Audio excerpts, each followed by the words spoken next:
Hello CMA friends and students.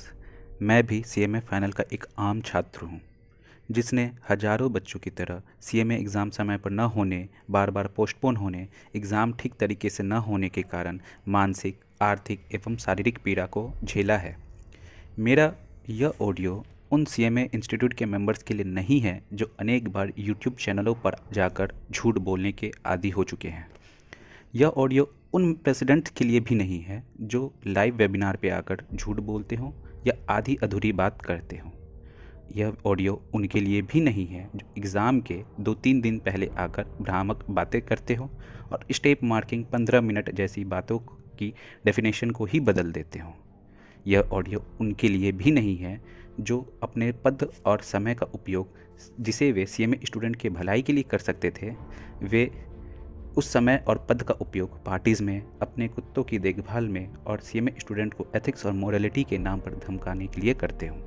आज का यह ऑडियो बल्कि उन तमाम फैकल्टीज़ के लिए है जो सीएमए स्टूडेंट्स को किसी न किसी माध्यम से पढ़ाते हों, उनका मार्गदर्शन करते हों, और साथ ही साथ उन तमाम स्टूडेंट्स के लिए है जो इस कोर्स में रजिस्टर्ड है या होने वाले हैं।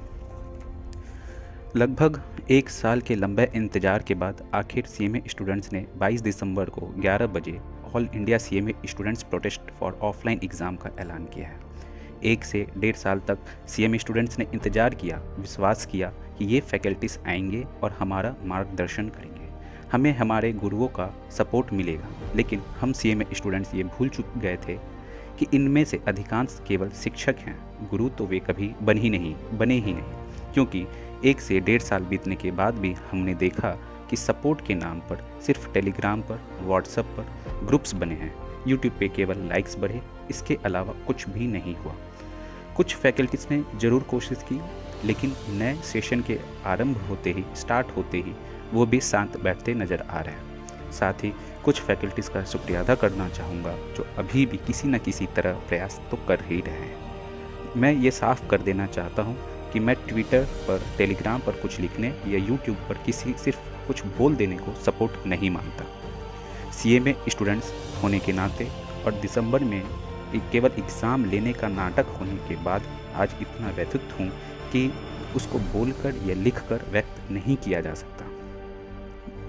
मैं किसी फैकल्टीज़ का नाम तो नहीं लूँगा, लेकिन कहना चाहूँगा कि हम स्टूडेंट्स कुछ फैकल्टीज़ को अपने जीवन का आदर्श मानते हैं, उनकी तरह ही बनना चाहते हैं। वो शिक्षक जो इस धरती पर परफेक्शन, नॉलेज और सामर्थ्य की एक जीवंत मूर्ति के समान है, इनके इन्हीं गुणों को अपने जीवन की छाया बनाना चाहते हैं।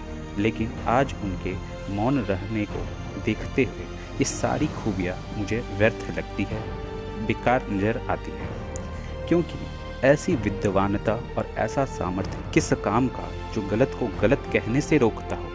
हजारों लाखों सीएमए स्टूडेंट्स को पढ़ाने के बावजूद कोई प्रतिक्रिया न देना या चुप रह जाना, यह तो अन्याय होता देख चुप रहने में आपने द्रौपदी चिरहरण में खड़े गुरुद्रोण को भी मात दे दिया। गलत को गलत कहने की हिम्मत कर रखना, बोलना मनुष्य होने का पहला प्रमाण है। मेरा मन उन लोगों से उतना दुखी नहीं है जो चुप है अथवा मौन है। मेरा मन उनसे ज़्यादा दुखी है जो कोरोना के बाद सिर्फ सीएमए स्टूडेंट्स पे आई महामारी का फ़ायदा उठाना चाहते हैं या कोशिश में लगे हुए। मैं किसी ऐसे ही आपने देखा होगा कि हमारे दिल्ली और जयपुर के कुछ फैकल्टीज़ ने, जिन्होंने स्टूडेंट्स को बहुत भरोसा दिलाया, प्रोटेस्ट को स्टार्ट भी किया, ग्रुप बने, सभी ने ग्रुप बनाए और अचानक कुछ दिन बाद वो सब कुछ बंद कर दिया गया, प्रोटेस्ट बंद कर दिया गया और हमें बताया गया कि हमें पुलिस की परमिशन नहीं मिली। मैं पूछना चाहता हूँ सभी से, दिल्ली, जयपुर सबको में एक दिन एक ही समय में पता चला कि पुलिस परमिशन नहीं मिली, वो भी हज़ारों टेलीग्राम, व्हाट्सएप ग्रुप, फॉर्म भरने के बाद।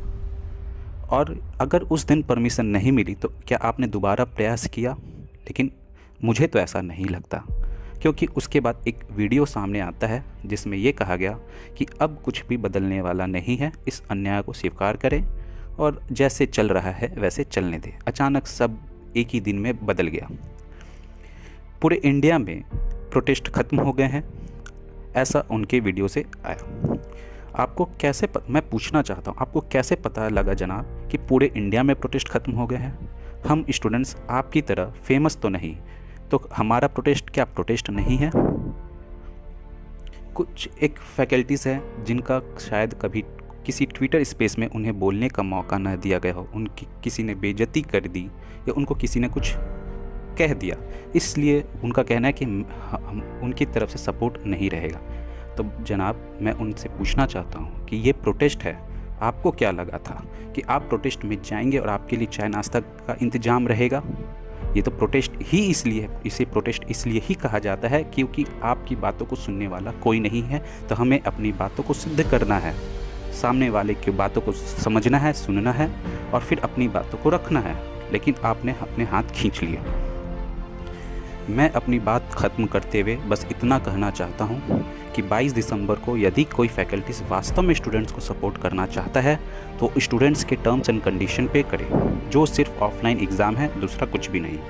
कोई भी फैकल्टीज़ वहाँ अपना वीडियो ना बनाए, फ़ोटो क्लिक बच्चों के साथ ना करे। मैं उन CMA स्टूडेंट्स से भी कहना चाहता हूँ कि प्रोटेस्ट को प्रोटेस्ट की तरह करें, प्रोफेशनलिज्म दिखाएं, प्रोटेस्ट में आए हुए बच्चों के साथ वो फ़ोटो क्लिक करें और जागरूकता फैला सकते हैं, लेकिन किसी भी फैकल्टीज़ के साथ वीडियो या फ़ोटो क्लिक कराने से वे बचें। लास्ट में यही कहना चाहता हूँ कि मेरा मकसद किसी भी टीचर्स को, फैकल्टीज़ को, इंस्टीट्यूट को बदनाम करना या उनके बारे में, उनके खिलाफ़ कुछ बोलने का नहीं है और नहीं मेरी इतनी औकात है। सब मेहनत कर रहे हैं, आप भी मेहनत कर रहे होंगे। हो सकता है कि आपका सपोर्ट करने का तरीका, आपके एग्ज़ाम लेने का तरीका मेरी मंदबुद्धि समझ ना पा रही हो। लास्ट में मैं यही कहूँगा, अगर किसी भी फैकल्टीज़ को, एग्ज़ामिनेशन कमेटी के मेंबर्स को, जिसको मेरी बातों का ज़रा भी बुरा लगा हो या मेरे मुंह से कुछ निकल गया हो, क्योंकि मैं एकदम बढ़िया वक्ता नहीं हूँ, ये मेरा पहला ही ऑडियो है, तो मैं उसके लिए हृदय से माफ़ी मांगता हूँ। यहाँ तक कि उस कुत्ते से भी माफ़ी मांगता हूँ जिसका मैंने जिक्र किया था। धन्यवाद।